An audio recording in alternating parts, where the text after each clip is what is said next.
Rizky dari Universitas Wiraraja Sumeneb.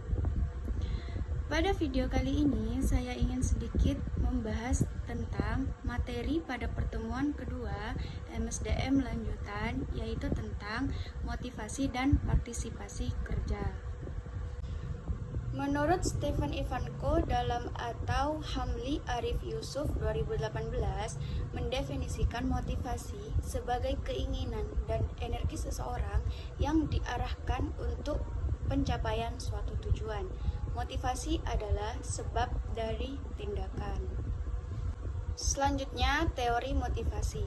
Menurut Hasibuan 2014, teori-teori motivasi adalah sebagai berikut, yaitu yang pertama, teori kepuasan, yang memusatkan pada kebutuhan dan kepuasan individu yang menyebabkan bertindak serta berperilaku dengan cara tertentu.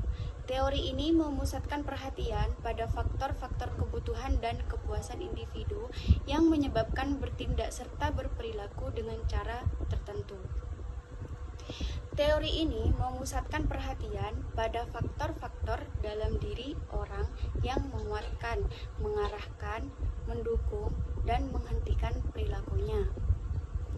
Yang kedua, teori motivasi proses, yang memusatkan pada bagaimananya motivasi.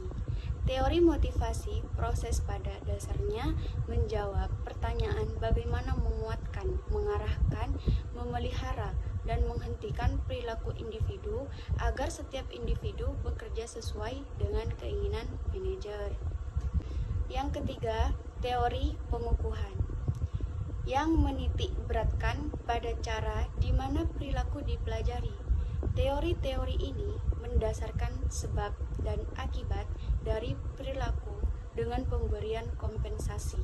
Misalnya, promosi tergantung dari prestasi yang selalu dapat dipertanyakan. Baik, selanjutnya, faktor-faktor yang mempengaruhi motivasi kerja. Menurut Herzberg 2015, mengklaim telah menemukan penjelasan faktor-faktor yang mempengaruhi motivasi kerja, yaitu yang pertama, hygiene factors, yang meliputi gaji, kehidupan pribadi, kualitas supervisi, kondisi kerja, jaminan kerja, hubungan antar pribadi, kebijaksanaan dan administrasi perusahaan. Yang kedua, motivation factory.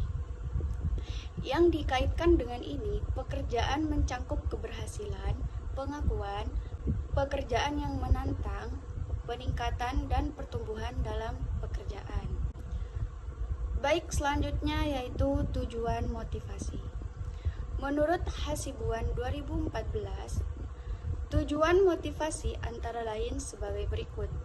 Yang pertama, meningkatkan moral dan kepuasan kerja karyawan. Yang kedua, meningkatkan produktivitas kerja karyawan. Yang ketiga, mempertahankan kestabilan karyawan perusahaan. Yang keempat, meningkatkan kedisiplinan karyawan. Yang kelima, mengefektifkan pengadaan karyawan. Yang keenam, menciptakan suasana dan hubungan kerja yang baik.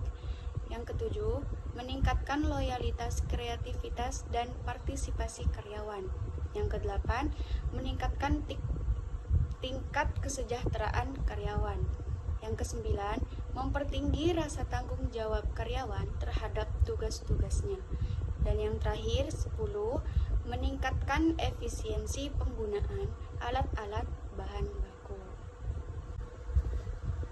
Baik, selanjutnya yaitu jenis-jenis motivasi. Menurut Hasibuan 2014, ada dua jenis motivasi, yaitu yang pertama, motivasi positif. Manajer memotivasi bawahan dengan memberikan hadiah kepada mereka yang berprestasi di atas prestasi standar. Dengan motivasi positif, semangat kerja bawahan akan meningkat karena umumnya manusia senang menerima yang baik-baik saja. Yang kedua, motivasi negatif. Manajer memotivasi bawahan dengan standar mereka akan mendapat hukuman. Dengan motivasi negatif ini, semangat kerja bawahan dalam jangka waktu pendek akan meningkat karena mereka takut mendapat hukuman. Tetapi untuk jangka waktu panjang dapat berakibat kurang baik. Baik, selanjutnya partisipasi. Partisipasi adalah tanggung jawab karyawan yang didasari pada kesadaran penuh dalam mentaati dan mematuhi serta mengerjakan semua tugas pekerjaannya dengan baik. Partisipasi karyawan adalah di mana karyawan dalam suatu organisasi memainkan peran lebih besar dalam proses pengambilan keputusan. Baik, selanjutnya yaitu prinsip-prinsip dalam mewujudkan motivasi dan partisipasi kerja. Yaitu yang pertama, prinsip partisipasi. Dalam upaya memotivasi kerja, pegawai perlu diberikan kesempatan ikut berpartisipasi dalam menentukan tujuan yang akan dicapai oleh pimpinan. Contohnya, sebuah perusahaan menginginkan adanya produk baru yang akan dikeluarkan oleh perusahaannya. Maka di sini pegawai diharapkan dapat ikut serta berpartisipasi memberikan ide-ide tentang produk apa saja yang hendak diciptakan dan bagaimana prosedur pengerjaannya. Yang kedua, prinsip komunikasi. Dalam sebuah perusahaan, komunikasi dan informasi antara atasan dan bawahan atau sesama pegawai harus terjalin dengan lancar agar pekerjaan pun berjalan dengan baik sesuai yang diharapkan. Baik, itu saja yang dapat saya sampaikan. Jika ada kesalahan dalam pengucapan maupun penjelasan dalam video tersebut, mohon dimaafkan. Semoga video ini bermanfaat bagi kalian yang membutuhkan. Saya pamit undur diri, kurang lebihnya mohon maaf. Wassalamualaikum warahmatullahi wabarakatuh.